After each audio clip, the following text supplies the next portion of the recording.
ওয়াবিল ওয়ালিদাইনি ইহসানা, আল্লাহর দ্বিতীয় নির্দেশ পিতামাতার সাথে সদ্ব্যবহার করতে হবে। যুবক ভাইরা, আমি জানি না তোমাদের কার বাপ মা বেঁচে আছে, তবে মনে রেখো যার বাবা আছে মা আছে তার জন্য দুইটা চক্ষু আছে। যার বাবা নাই সেজন্য একটি চক্ষু হারিয়ে ফেলল, মাও যার নাই সে যেন দুটো চক্ষু হারিয়ে ফেলল। পিতা মাতা কত বড় নেয়ামত, কত বড় সম্পদ, বেঁচে থাকতে সন্তান তা উপলব্ধি করতে পারে না। আল্লাহ রাব্বুল আলামিন ইবাদতের মধ্যে কত বেশি গুরুত্ব দিলেন পিতামাতার সাথে সদ্ব্যবহারকে, আচরণকে, আপনি চিন্তা করতে পারবেন না। রাসূল করিম সাল্লাল্লাহু আলাইহি সাল্লাম ইরশাদ করেছেন, রিদার রাব্বি ফি রিদাল ওয়ালিদ ওয়া সাখাতুহু ফি সাখাতিহি। পিতা যদি রাজি হয় আল্লাহ রাজি হয়ে যাবেন, বাবা যদি নারাজ হয়, বেজার হয়, আল্লাহ পাক নারাজ হয়ে যাবেন।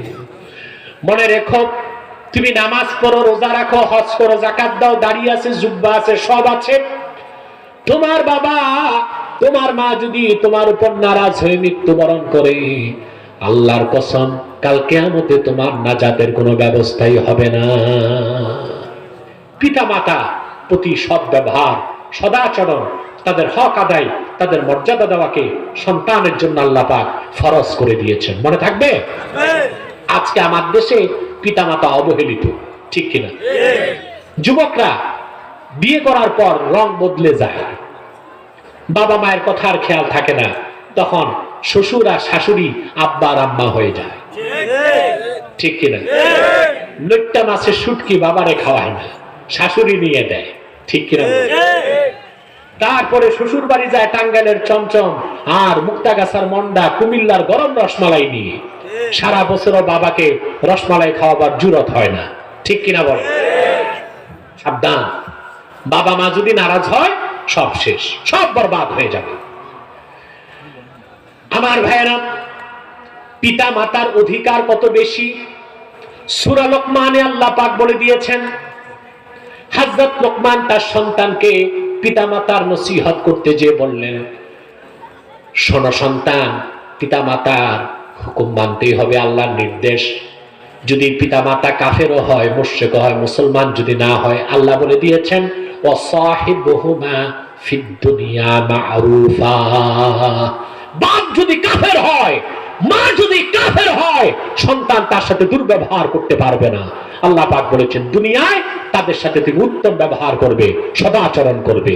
পিতামাতা অবিশ্বাসী যদি হয়, কাফের যদি হয়, নাস্তিক যদি হয়, তারপর সন্তানের উপর দায়িত্ব, মুসলিম সন্তানের উপর ফরজ, তাকে খোরপোশ দিতে হবে, তার বাসস্থানের ব্যবস্থা করতে হবে, তার চিকিৎসা সেবা দিতে হবে, তাকে সর্বোচ্চ মর্যাদা দিতে হবে, ঠিক কিনা বলেন?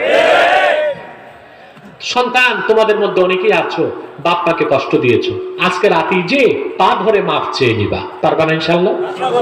যদি বাপ মা কষ্ট পায় মনে, সবচেয়ে বড় দুর্ঘটনা ঘটবে তোমার মৃত্যুর সময়, কলেমা নসিব হবে না।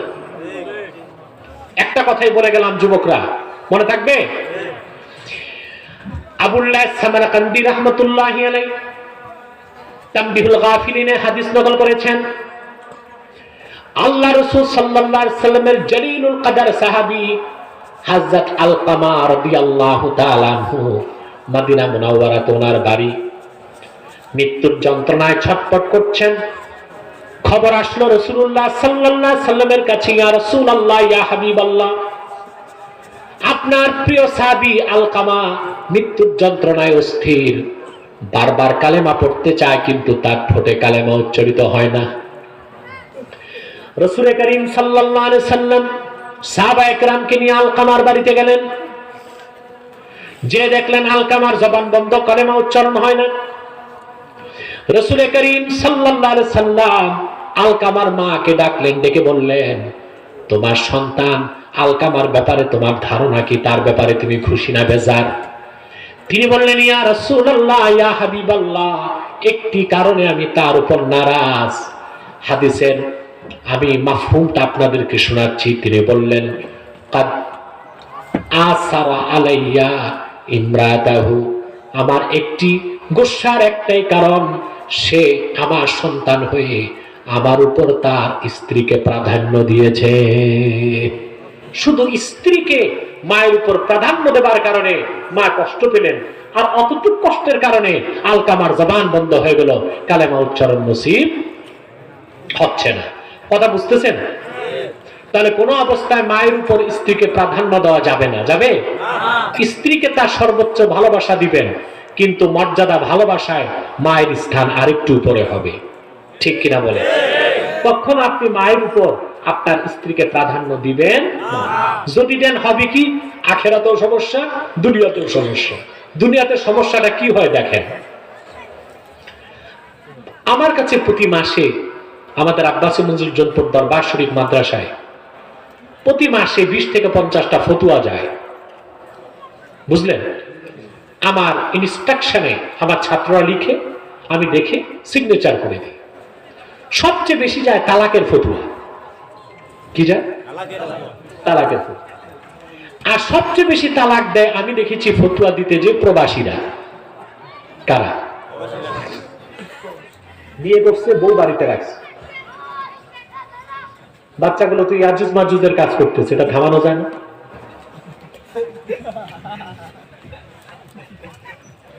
থেমে গেছে, ওরাও বুঝের বাচ্চা। প্রিয় ভাই বন্ধুগণ, ছেলে বিদেশ স্ত্রীকে পাঠায় অ্যান্ড্রয়েড মোবাইল। কথা বুঝছেন না? মহিলা যদি, মেয়ে যদি অ্যান্ড্রয়েড মোবাইল পায়, তো ইবলিস তো আর লাগে না। ইবলিসের অসংখ্য সাঙ্গপাঙ্গ অ্যান্ড্রয়েড মোবাইলই আছে। তারপরে নাদান ছেলে ব্যাংকের অ্যাকাউন্ট মায়ের নামে করে না, করে বউয়ের নামে। বুঝলেন না? তারপরে ওনার এই অ্যান্ড্রয়েডে বন্ধু জুটে ফষ্টি নষ্টি করে। ঠিক কিনা? 2-4 বছর পর যুবক বাড়ি ফিরে এসে দেখে সর্বনাশ, ব্যাংকের অ্যাকাউন্টও খালি, ঘরের বিছানাও খালি।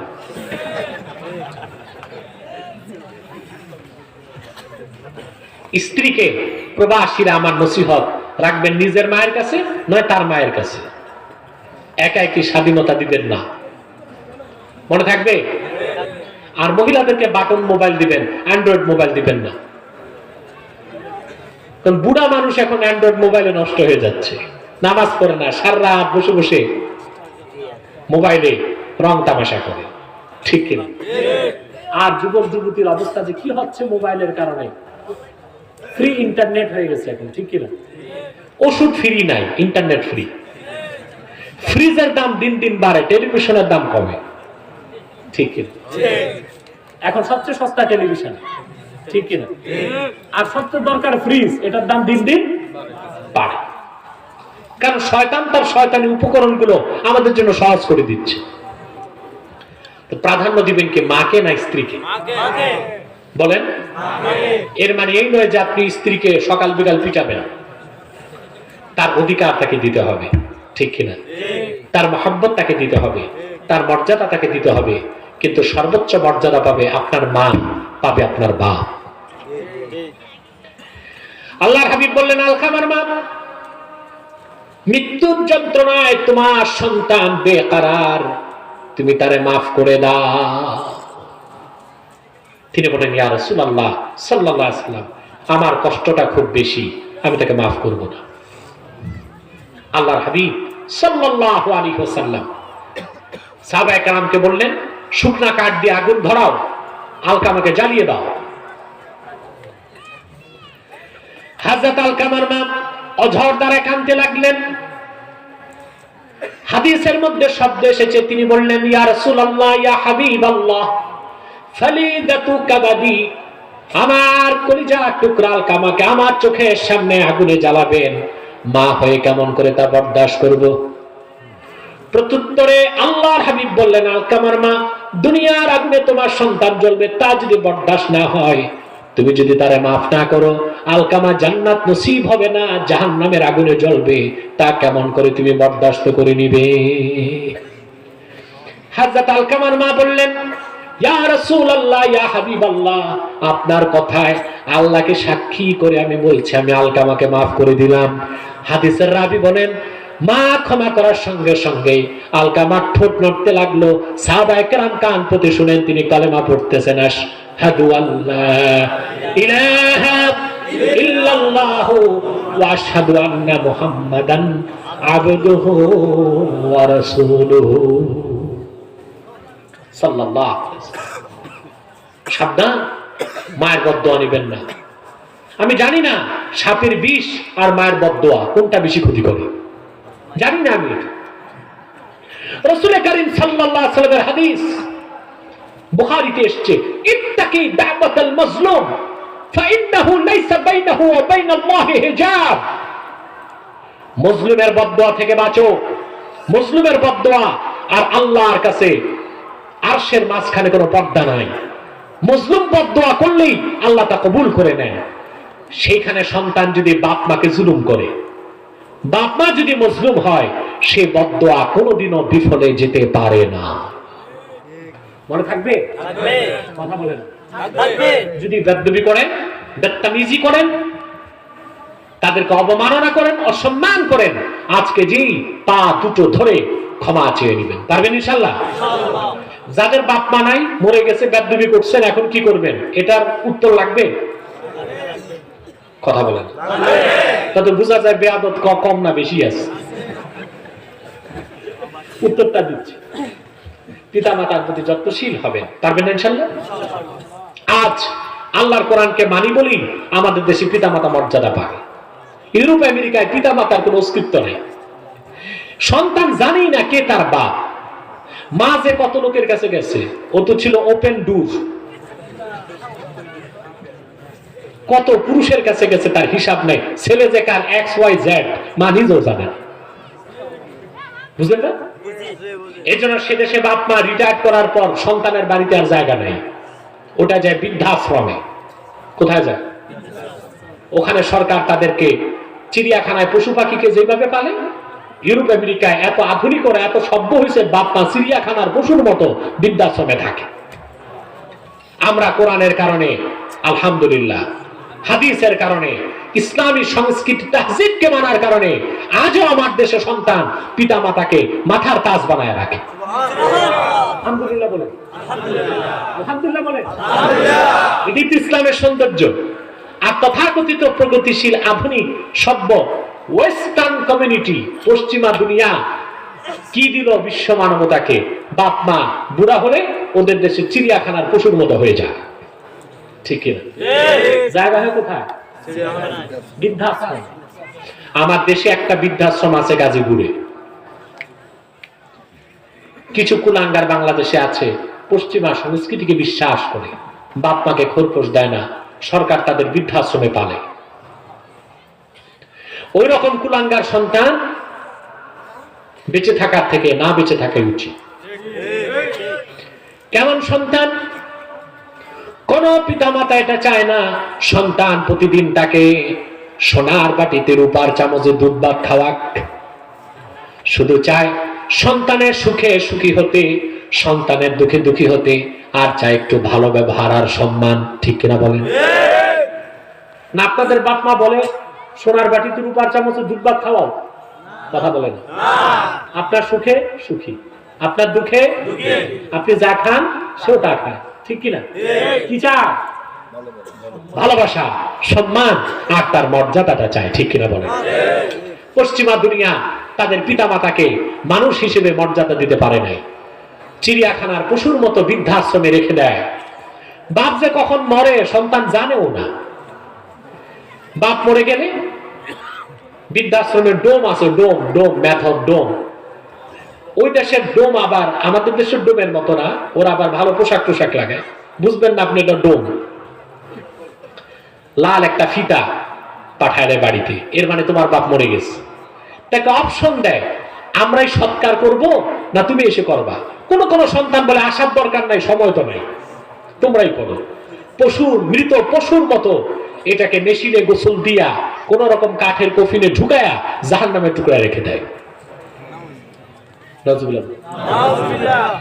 ইসলাম আমাদের কি সম্মান দিয়েছে মানুষের। একটি রিকশাওয়ালাও যদি মৃত্যুবরণ করে, সন্তান চোখের পানিতে বুকটা ভাসায় দেয়। গোসল দিয়ে কাফন পরিধান করায় নামাজের পর রিকশাওয়ালাকে কাঁধের মধ্যে তুলে নেয়, ঠিক কিনা বলেন? সম্মানের সঙ্গে তাকে দাফন করে কবর করে। মানুষ হিসেবে মর্যাদা শুধু ইসলাম দিয়েছে, আর কোন তন্ত্র মন্ত্র মতবাদ দিতে পারে নাই। অথবা আমাদের দেশে ইসলামী সংস্কৃতির বিকাশ ঘটাতে হবে যদি পিতামাতা মর্যাদা চায়। যদি ইসলামী সংস্কৃতির বিপক্ষে পশ্চিমা সংস্কৃতির আমদানি বাড়ায় দেন, তা আপনাদের কপালে দুর্দশা আছে। কিছুদিন পর দেখবেন আপনার সন্তান আপনাকে লালন পালন করবে না, বৃদ্ধাশ্রমে দিয়ে আসবে। আমি বলবো বাংলাদেশে বৃদ্ধাশ্রম দরকার নাই, বউ আশ্রম দরকার। কি দরকার? এদেশে বুড়া মানুষ বউ মরে যায় আর বিয়ে করতে পারে না, সন্তানরা রাজি হয় না। তুমি বুড়া মানুষ বিয়ে করে কি করবা? কিন্তু বুড়ার তো দরকার, বুড়া না বুঝে, ঠিক কিনা? মানুষের স্ত্রী লাগে দুই সময়, যৌবনকালে আর বৃদ্ধকালে। আমি বলবো বৃদ্ধাশ্রম না করে সরকারকে উচিত বউ আশ্রম করে দেওয়া, যেখানে বুড়া মানুষরা বিয়ে করতে চাইবে সরকারের স্বাস্থ্য মন্ত্রণালয় অ্যাপ্লিকেশন করবে যে আমার একটা বউ দরকার, বিয়ে দরকার, ফ্ল্যাট দরকার। সরকার তাদেরকে সরকারি খরচে একটা বিয়ে করায় বউ আশ্রমে রেখে দিবে। যা সন্তান তুই তোর মতো থাক, বুড়া বউ নিয়ে থাক। কি বলেন আপনার? আমাদের হ্যাঁ ঠিক আছে, মাশাআল্লাহ, বউ তো পাইলাম।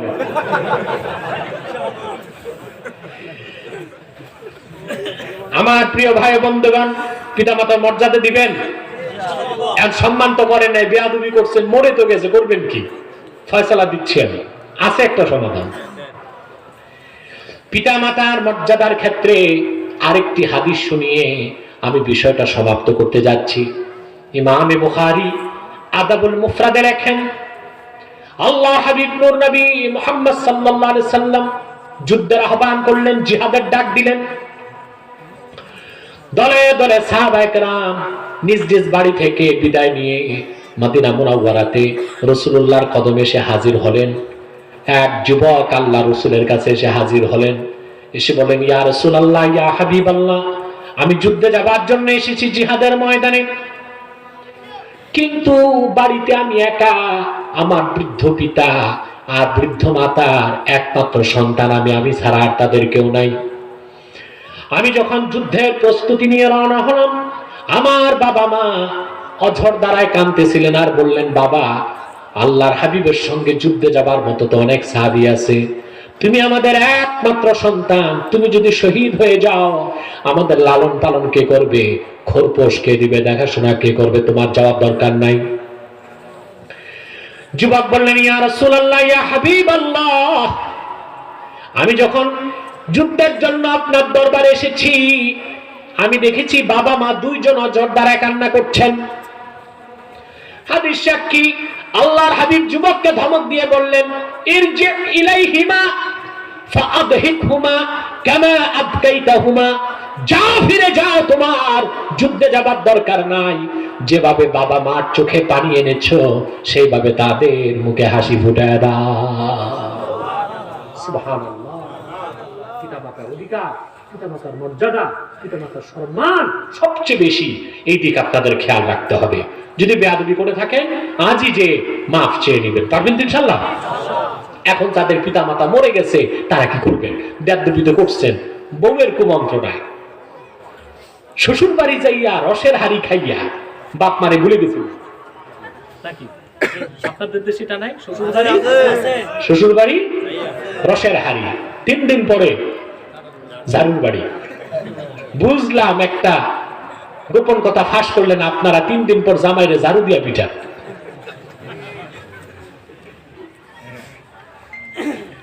বাপ মার সাথে বেয়াদবি করেছেন, খোরপোশ দেন নাই, কি করবেন এখন? মুহাক্কিকগণ বলেন, একটা সুরত আছে তার, সে যত বেশি পিতামাতার কবর জিয়ারত করবে বাপ মার মন থেকে কষ্ট চলে যাবে, আল্লাহ তাকে মাফ করে দিতে পারে। করেন বাপ মার কবর জিয়ারত করেন? করেন তো বছরে একবার শবে বরাতে মোমবাতি 2টা নিয়ে কবরস্থানে যায়, ঠিক কিনা? যান আপনারা? যান না? কখনো যান না? যাবেন, সপ্তাহে 1 দিন বাপ মার কবর জিয়ারত করবেন, পারবেন? যদি প্রতি সপ্তাহে কবর জিয়ারত করেন, বাপ মার মনে যত কষ্ট থাক ভুলে যাবে তারা। তার কারণ ইমাম জালালউদ্দিন সুয়ুতী রাহমাতুল্লাহি আলাইহি শারহুস সুদুর কিতাবে লেখেন, আল মাইয়িতু ফিল কবরে কাল গারিকে ফিল বাহরে, সমুদ্রের মধ্যে ডুবন্ত ব্যক্তি যেভাবে হাবুডুবু খায়, কবরে আল্লাহর বান্দা ওই রকম হাবুডুবু খেতে থাকে। সমুদ্রে হাবুডুবু খাওয়া মানুষ একটি কাঠের টুকরা পেলে যেমন আশ্রয় হিসেবে ধরতে চায়, তার বাঁচার উপায় হিসেবে ধরে নেয়, যখন কবরবাসীর জন্য তার সন্তান আত্মীয় স্বজন জিয়ারত করে, কবরে হাবুডুবু খাওয়া লোকটা নেক আমলকে ওইভাবে ধরে নিতে চায়। জিয়ারত করবেন বাপ মা, তাদের মনের কষ্টগুলো চলে যাবে। আপনার বাপ মা যদি নেককার হয়, ইমানদার হয়, কবরের পাশে দাঁড়াবেন, তারা আপনাকে দেখতে পাবে, মনটা খুশি হয়ে যাবে। দুনিয়ায় করতে পারে নাই, খাওয়াতে পারে নাই, এখন তো আমারে ভুলে নাই, মনে রাখছে। সুবহানাল্লাহ। দেখে বাপ মা দেখে কবর থেকে, কথা বলেন। সহিহ হাদিস আছে, আল্লাহ রাসূল সাল্লাল্লাহু আলাইহি ওয়াসাল্লাম বলেছেন, মানুষ যখন কবরের পাশ দিয়ে জোরে হেঁটে যায়, তখন জোরে হাঁটলে জুতার আওয়াজে কবরবাসী কষ্ট পায়। কথা বুঝতে পেরেছেন? তারপরে আমি একটি দৃষ্টান্ত দিচ্ছি। মুজাদ্দিদ আল ফিসানি রাহমাতুল্লাহি আলাইহি প্রতি সপ্তাহে একবার তার মায়ের কবর জিয়ারত করতেন। মুজাদ্দিদের মা একদিন মুজাদ্দিদকে বললেন, মুজাদ্দিদ, তোমাকে আমার নির্দেশ, আমার কবর জিয়ারত করতে যখন তুমি আসো, জিয়ারত শুরু করার আগে চুপচাপ কিছু সময় দাঁড়ায় থাকবা আমার সামনে, যাবার আগে জিয়ারত করে যাবা। তিনি বললেন, মা কেন? মুজাদ্দিদের মা বললেন, মুজাদ্দিদ, তুমি যখন আমার মাথার কাছে এসে হাত তুলে জিয়ারত করো, আকাশ থেকে এত বেশি রহমতের ফেরেশতা আমার কবরে আসে, রহমতের ফেরেশতার কারণে আমি মা কবর থেকে তোমার চেহারা দেখতে পাই না, সেজন্য কিছু সময় তুমি চুপচাপ দাঁড়িয়ে থাকবে, আমি মন ভরে আমার সন্তান মুজাদ্দিদকে দেখবো, তারপর সে জিয়ারত করে চলে যাবে। যদি বাপ মার মনে কষ্ট দিয়ে থাকেন, তাদের জন্য সদকা করবেন আর বেশি বেশি জিয়ারত করবেন, পারবেন তো ইনশাআল্লাহ। আর বাপ মা যদি জীবিত থাকে, এখন থেকে আর বেয়াদবি করবেন না, তাদের সম্মান অধিকারকে সংরক্ষণ করবেন, পা ধরে মাফ চেয়ে নেবেন, পারবেন তো ইনশাআল্লাহ।